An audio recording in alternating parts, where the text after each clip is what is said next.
I'm 89 years old, and there's something I didn't understand until most of my life was already behind me. It's not about dying. People talk about that part. They whisper about it, or they dress it up with soft words. But that's not the part that stays with you. It's everything before that. It's what slips away while you're still here. I wake up most mornings before the sun now, not because I have somewhere to be, but because my body doesn't know how to sleep the way it used to. The house is quiet, too quiet sometimes. I sit on the edge of the bed for a while before I stand up, not out of pain, though there is some of that, more because there's nowhere I need to rush to anymore. There used to be. I used to wake up with a list in my head. Work, calls, deadlines. Things that felt important because they filled the day. And I thought that was what a full life looked like. Days that were full. I didn't notice what wasn't in them.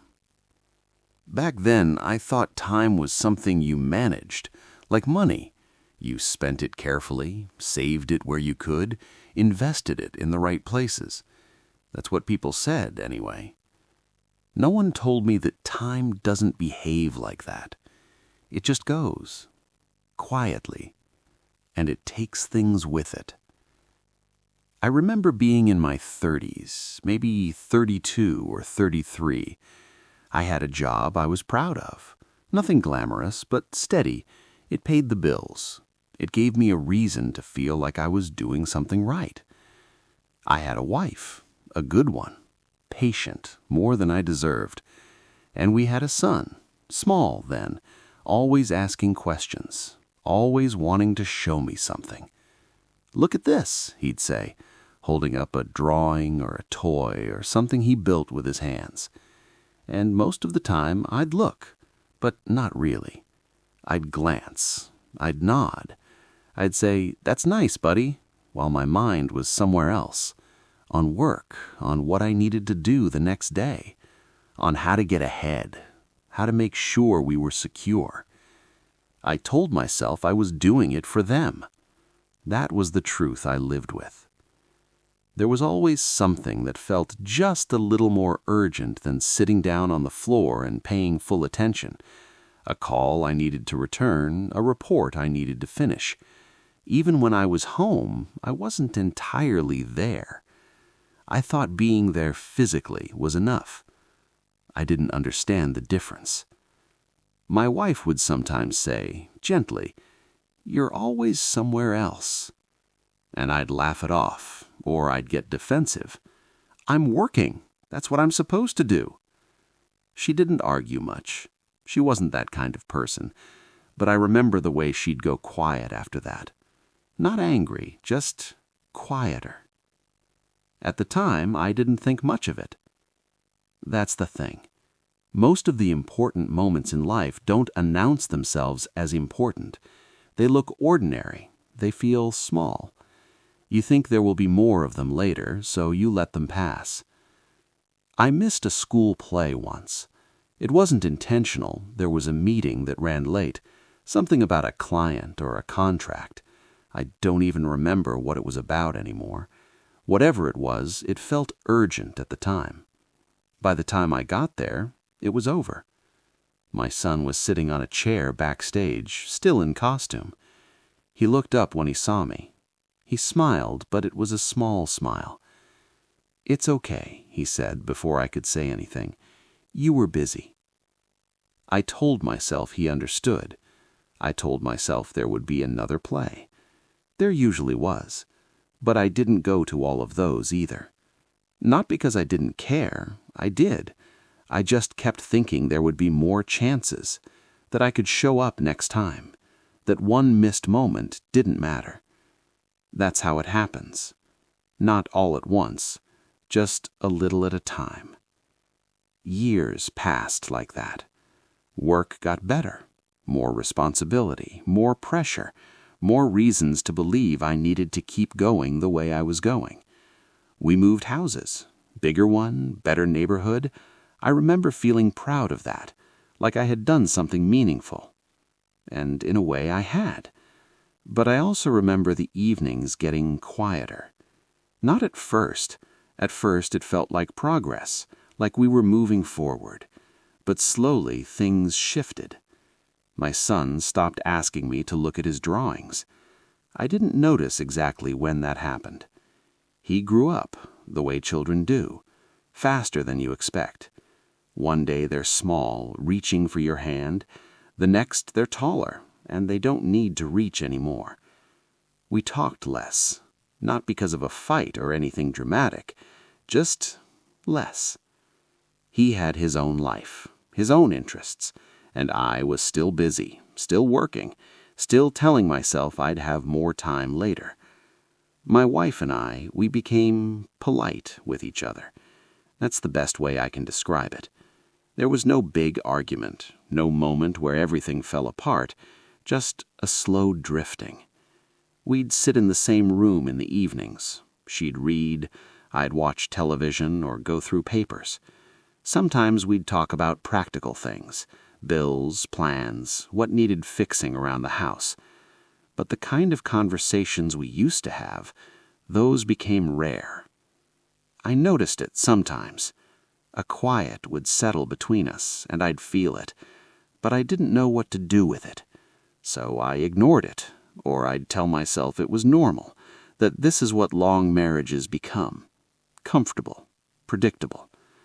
I didn't realize that comfort can sometimes be a kind of distance. Then came the turning point. It wasn't loud, it wasn't dramatic, it didn't feel like a turning point at first. My wife got sick. It started small, fatigue, a cough that wouldn't go away. We thought it was nothing serious. People get sick, they recover. But she didn't. I remember sitting in a doctor's office listening to words that felt unreal. The kind of words you hear but don't fully understand until later. Everything changed after that. Suddenly, time felt different.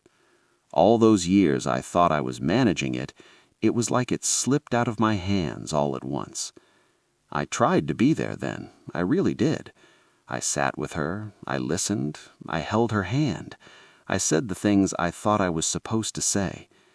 But there was something heavy in the room, something I couldn't ignore anymore. All the time I hadn't given her before, it didn't come back. You don't get to make up for years in a few months. I remember one evening in particular. She was sitting by the window looking outside. It was quiet, the kind of quiet that feels full of things unsaid. She said, "We were always going to have more time, weren't we?" She didn't say it with anger. That's what made it harder. I didn't know how to answer, because the truth was, yes, that's what I believed, that there would always be more time. She passed not long after that. The house changed after she was gone. It's hard to explain that kind of change to someone who hasn't felt it. It's not just that someone is missing, it's that everything feels different. The air, the silence, even familiar things don't feel the same. I kept working for a while after that. I didn't know what else to do. But it didn't feel important anymore. All the things that used to feel urgent, they just didn't. I retired a few years later. People told me I'd enjoy it, that I'd finally have time to relax, to do the things I never had time for. And I did have time, more than I knew what to do with. That's when it really settles in. The truth. Time isn't something you store up for later. When later comes, it's not the same.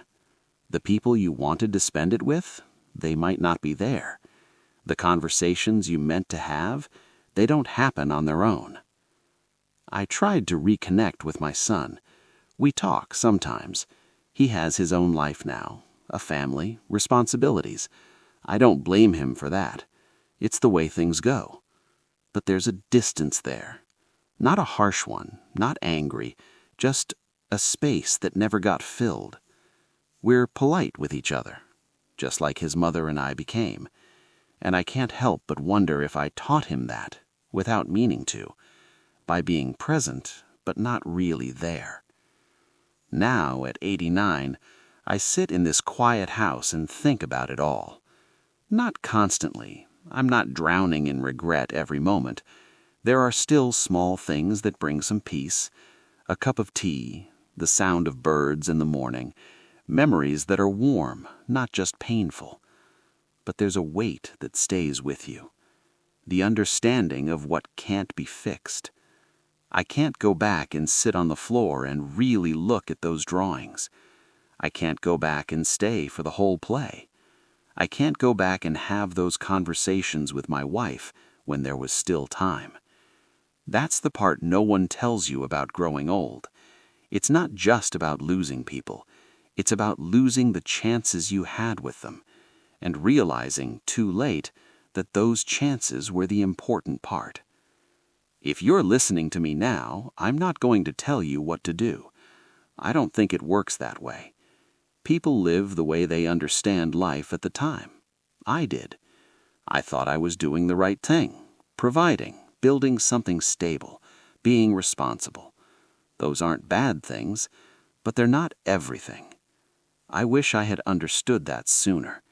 Not in a big, dramatic way, just in small, ordinary moments. Sitting a little longer, listening without thinking about what comes next, looking properly when someone says, "Look at this." It sounds simple.